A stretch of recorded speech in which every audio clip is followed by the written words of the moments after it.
Hello HEMA friends and welcome to this new video. Today I want to talk to you about my 5 favorite medieval fighting treaties and why I like them so much. I take the occasion to remember you that if you want to receive a notification every time one of my videos is up, you should simply click the subscribe button and then the little bell close to it. That said, let's talk a bit about nerdy medieval stuff. So, at the 5th place we have the Val Pocus manual, more commonly called the 133. You know, I studied the 133 manual since almost 8 years now, and for a number of years it was my main source. The 133 is, as far as we know, the most ancient medieval fighting manual found.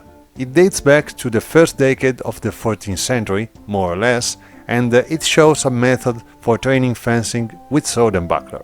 The 133 is only 5th in this list, mainly because it's one of the lesser straightforward manuals we may end up reading.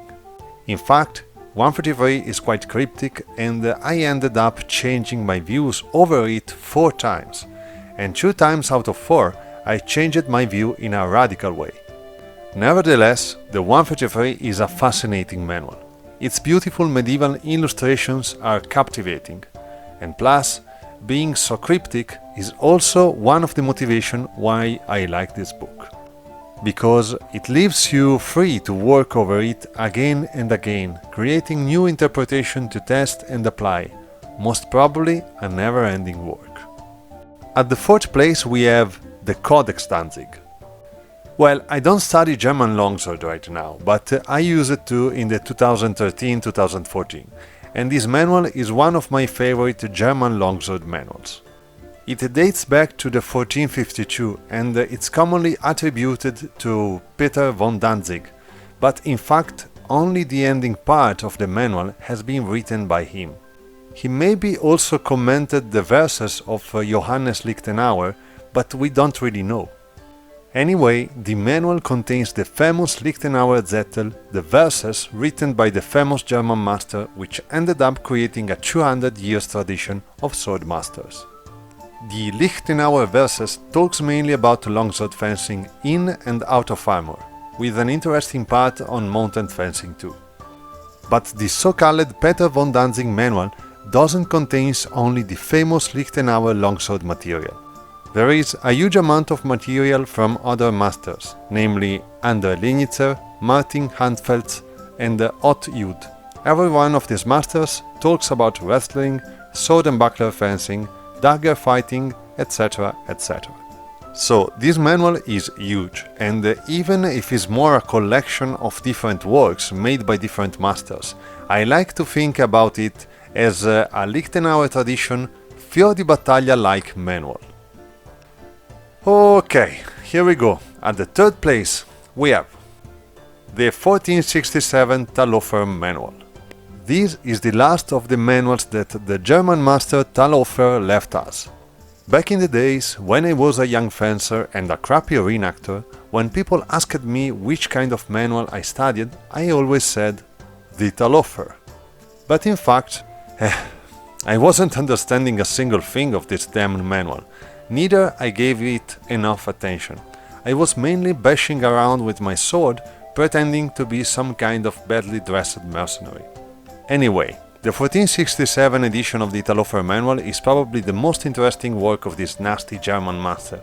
You know, Talofa had a really interesting life and, among other things, he has been of course a fencing master, a mounted soldier and probably a hired killer.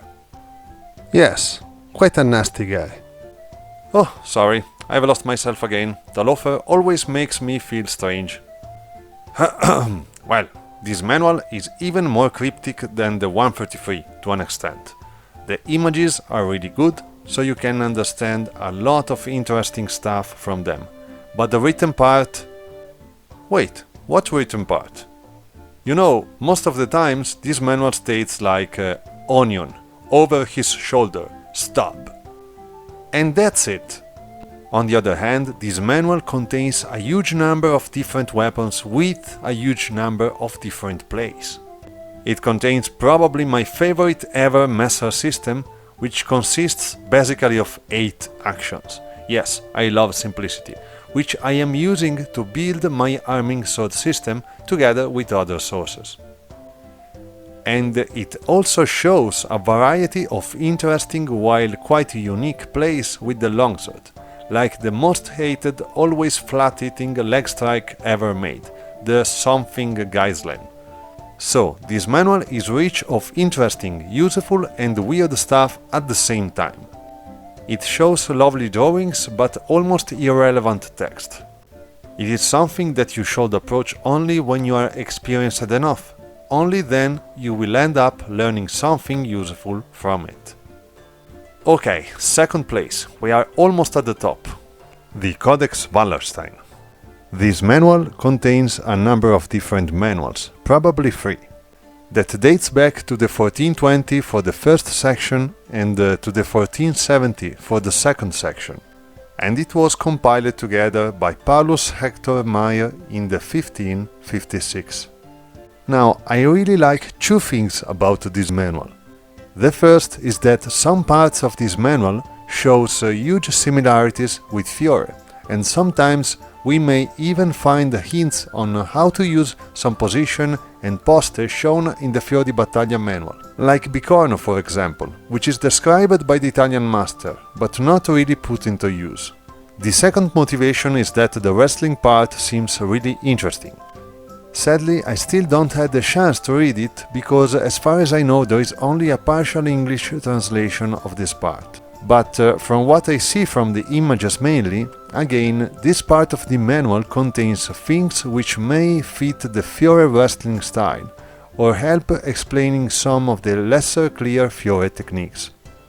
And so it's not a surprise when I tell you that at the first place we find the Fiore di Battaglia, the MS Ludwig 1513.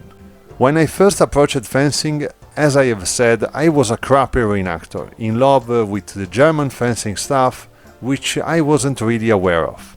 And I hated Fiore, or better, I hated the version of Fiore that people was presenting me in that weird environment. When I discovered the real Fiore, I have fallen in love. So beautiful, so pure, so elegant in its own simplicity. The Manual of Fiore dei Liberi is an holistic manual. It teaches you how to fight as a 14th century knight. It focuses his attention on every single weapon used by a knight: the spear, the poleaxe, the sword, the dagger, and his bare hands, in and out of armor, on foot or while riding a horse. This manual is so unique in his genre, especially for its time. What I really like about Fiore, as I said, is the straight and direct way in which him, most of the times, seems to deal with problems. When I first approached it, at the very beginning, as many other people, I was thinking that Fiore was lacking something. While after studying it through the years, I ended up comprehending that I was lacking something to understand what he was explaining to me. And now, after years, I keep evolving and discovering stuff, things which are clearly explained through the manual, but which I was unable to understand.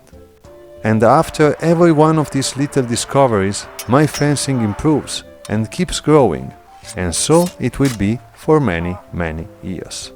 So guys, we are at the end of this video. Remember to subscribe to my channel if you like my work, and to drop a like to the video if you enjoyed it.